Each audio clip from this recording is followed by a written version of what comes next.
Welcome to my lab. So first of all, I discovered something about my tool usage on the Galaxy Note 4 that I didn't realize until yesterday. I recorded a particularly long Dad's Day, and the clipper was not allowing any, the clip was so long that the clipper would not work. And it told me that the clip was too large. Which is a problem I hadn't run into before because I kind of tried to keep everything to 5 minutes up until yesterday. So what I had to do is not upload that until I can get, well, I can't make it visible until I've had a chance to whack the ends off, because I spend the ends kind of focusing and getting on whatever, and I just like to lop that stuff off so you don't have to see it. Well, so that's already, I've found a limitation in the tools that I was trying to use, and now I know. So if I start rambling on and on, I'm going to actually cut the video somewhere around 6 minutes or 7 minutes, something like that, so that then I can use the clipper, upload all of the clips to YouTube, and then use the YouTube editor to just paste them together with the transition between or whatever's necessary.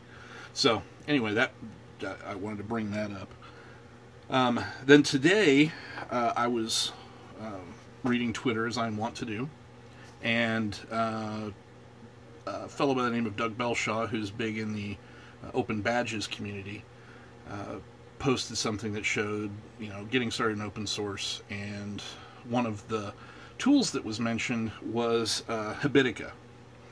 I used High Score House with my family when it was a thing, before they closed High Score House down and moved on to other projects.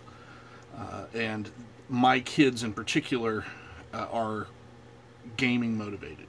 I think that they, above all else, they are gamers at heart.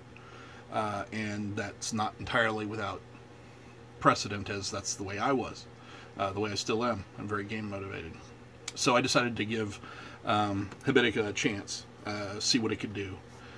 And I ran into the same problem that I run into with a lot of free web properties, and that is that we, as humans, have become the product. There's information that's being collected on us, and in the U.S. at least, there are laws that prohibit the collection of certain information on children under the age of 13. All of my children are under the age of 13. So here I am. I have a new tool. I really think that it would work with the kids, but to use the tool, I have to break the terms of service and create accounts for them and forge their ages. You would think that there would be a setting, there would be a way, when you're building a free tool that says, hey, especially one that has it has a blue gem mechanism. It has a way that you can buy in-game things, bits, with dollars. You would think that they would have also considered that there would be a source of revenue for, I want a walled garden. You can track me, but don't track any of the accounts that I'm managing on behalf of small children, and just don't do that. My daughter has a phone. Technically,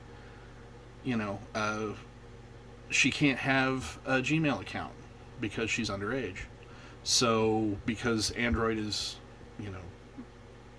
really tied to your Google identity,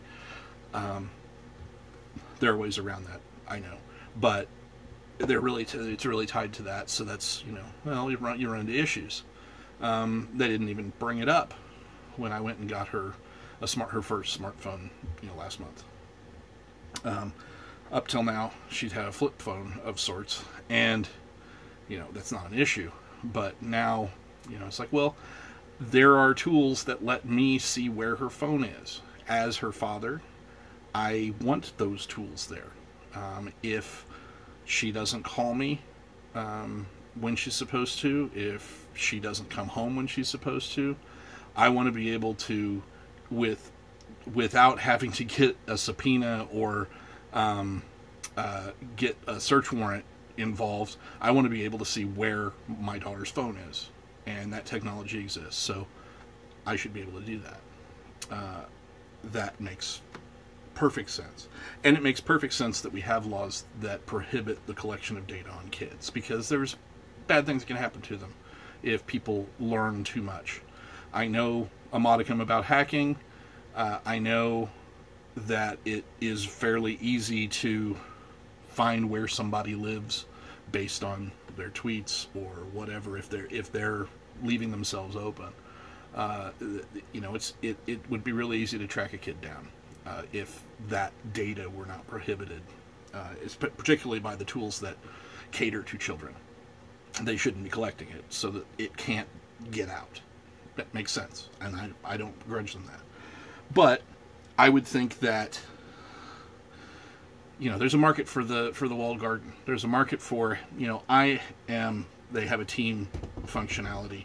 I can create a team, start paying them $9 plus $3 per user to have this team in the game, the gamified task manager. So why not have exactly the same thing that, I'll pay an extra $1 a month for the kids so that you just don't track them. I just check a checkbox. None of their data goes back to the mothership. Why is that so hard? It isn't. That's a simple coding thing to do. It's not hard to ignore data. We do it all the time. So it's just a little dad rant.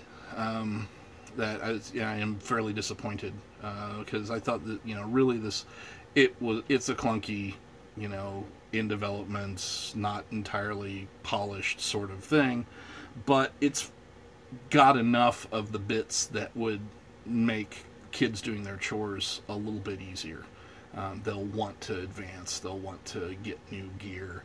I can reward them with with creatures and whatever. We can do quests together, that sort of thing. So and it's all about getting stuff done. So there's not a whole lot of graphical fighting and that sort of stuff, which is fine. They get plenty of that as it is. It's just a way to make it so that they want to go and check their task list to see what they have to do today. And that's all I was really looking for. Well, that was quick, and actually this particular video checks off one of my tasks. So I've set it as a daily. I'm going to fight that monster. You guys have fun.